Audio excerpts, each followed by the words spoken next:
ধুবুৰী জিলাৰ চাপৰ পৌৰসভাৰ অন্তৰ্গত ৮ নং ৱাৰ্ডৰ বাসিন্দা শংকৰ বিশ্বাস নামৰ দুখীয়া লোকজনে বহুদিনৰ পৰাই ৰোগত আক্ৰান্ত হৈ বিচনাতে ছটফটাই আছে।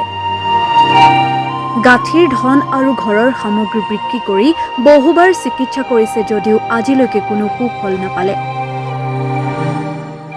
জানিব দিয়া মতে কেইবাবছৰ পূৰ্বে বাঁহৰ কাম কৰিবলৈ লওঁতে আঁঠুত বেয়াকৈ আঘাতপ্ৰাপ্ত হয়। পিছত বহু ঠাইত চিকিৎসা কৰিছে যদিও আজিলৈকে সুস্থ হ'ব পৰা নাই। ব্যক্তিগৰাকীয়ে বজাৰত অলপ বনোৱা বস্তু বিক্ৰী কৰি পৰিয়ালটো পোহপাল দি আছিল যদিও হঠাতে এদিন পুনৰ আঁঠুৰ বিষত বিচনাত পৰিল। কিন্তু এতিয়া আৰু বিচনাৰ পৰা উঠিব নোৱাৰা অৱস্থা হৈছে। পুনৰ চিকিৎসকৰ ওচৰত যায় যদিও চিকিৎসকে অপাৰেশ্যন কৰিব লাগিব বুলি জনায়। অপাৰেশ্যন কৰিবলৈ বহু টকাৰ প্ৰয়োজন হ'ব বুলি কোৱাত পৰিয়ালটোৰ মূৰৰ ওপৰত সৰগ ভাঙি পৰাৰ দৰে হয়। এতিয়া অপাৰেশ্যন কৰিবলৈ পৰিয়ালটোৰ হাতত নাই ধন। ঘৰখনৰ একমাত্ৰ উপাৰ্জনকাৰী ব্যক্তিগৰাকীয়ে বিচনাত থকাত এতিয়া দিশহৰা হৈ পৰিছে পৰিয়ালবৰ্গই। অৱশেষত সংবাদ মাধ্যমৰ জৰিয়তে চৰকাৰৰ ওচৰত চিকিৎসাৰ বাবে সহায় ভিক্ষা বিচাৰিলে ব্যক্তিগৰাকীৰ লগতে পৰিয়ালৰ লোক। কোনো সদাশয় ব্যক্তিয়ে দুখীয়া দৰিদ্ৰ পৰিয়ালটোক সহায় কৰিব বিচাৰিলে তলত দিয়া বেংকৰ নম্বৰত সহায় কৰিব পাৰে। একাউণ্ট নম্বৰ 0728011013067 আপনাৰ নাম কি? আমাৰ নাম শঙ্কৰ বিশ্বাস, ঘৰ চাপৰ সত্যপুৰ। মই এই বাঁশৰ দলঙৰ কাম কৰি আজি এই বিপদটো হৈছে।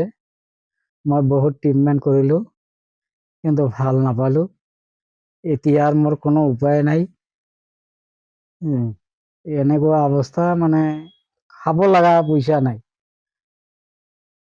এতিয়া মই চৰকাৰৰ ওচৰত মই সহায় বিচাৰিছো। মোৰ ট্ৰিটমেণ্টখিনি কৰিব লাগে চৰকাৰে। মোৰ অনুৰোধ আছে, আয়ুষ্মান আছে, চিকিৎসা হোৱা নাই। একো বিবৰুৱা ছাৰে কৈছিল যে বোলে এইখনত আমাক পাব, কিন্তু কিবা এটা চেঞ্জ কৰিব চাইছিল, এইটো মানে নাপায়। এই ঘিলাটো এইটো 2 লাখ টকা হাত কেছ দিব লাগে। মোৰ ওচৰততো পইচা নাই।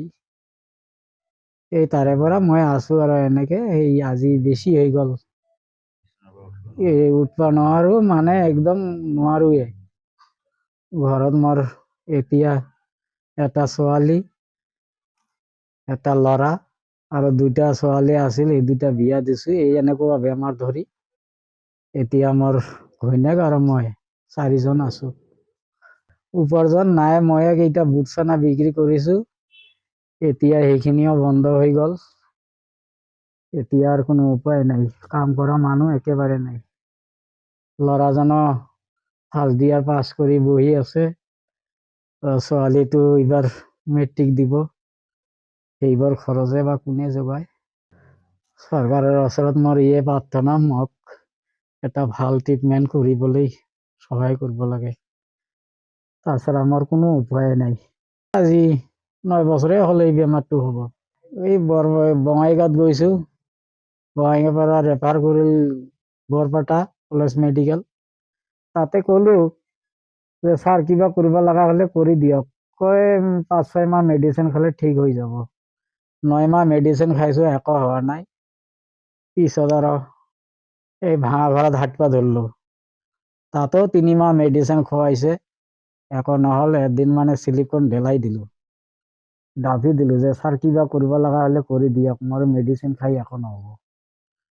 তেতিয়া এই যে বিবৰুৱা মেডিকেলত পঠাই দিল। তাতে কিছু পোৱা নাই। তাতেতো এই যে সেইখিনিয়ে মানে অপাৰেশ্যন কৰিলে। অপাৰেশ্যন কৰাৰ পিছত চেকআপত গ'লে, চেকআপত যাই ক'ল এইটো ঘিলাটো চেঞ্জ কৰিলে আপুনি চলি ফিৰি খাব পাৰিব। এইটো 2 লাখ টকা লাগে। তাৰ খৰচ আছিল 1,35,000। এইটো বাদ দিছে, এইটো কাৰ্ডৰ পৰা কৰিলে। এই 2 লাখ টকা মই পোৱাও নাই, ট্ৰিটমেণ্টটো হ'ব নোৱাৰিলো। মানে মোৰ চৰকাৰৰ ওপৰত হেমন্ত শৰ্মাৰ ওচৰত মোৰ প্ৰাৰ্থনা, মোৰ এই ট্ৰিটমেণ্টৰ কাৰণে মোক সহায় কৰিব লাগে। এই মোৰ স্বামীটোৰ বেমাৰ, আজি বহুত দিনৰ পৰা বেমাৰ, এই ভৰিৰ বেমাৰ। বাছত দলঙৰ এই আমাৰ সত্যব্ৰত ঘৰ, বাছত দলঙৰ পৰা কাম কৰোঁতে এইখন বেমাৰ হৈছে। আজি ঘৰত কাম কৰা মানুহ নাই, চিকিৎসা কৰা মানুহ পইচা নাই, যিখিনি কৰিব পাইছোঁ কৰিছোঁ, ভাল পোৱা নাই। এতিয়া ঘৰত মানে একো কৰিব নাপায়, মানে লৰচৰ কৰিব নাপায়, আৰু ঘৰত কাম কৰা মানুহতো নাই। চৰকাৰৰ কাছত আমি একটা অনুৰোধ জনাম, আমাৰ মানুহটোক ভাল কৰিব লাগে, আমাক সহায় কৰিব লাগে, বেমাৰটো যাতে ভাল হয়। আমাৰ ঘৰত কাম কৰা মানুহ নাই,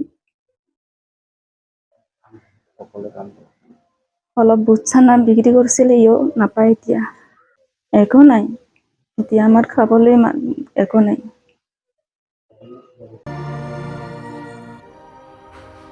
চাপৰৰ পৰা সুজুল জামানৰ ৰিপৰ্ট, মাই নিউজ এনি।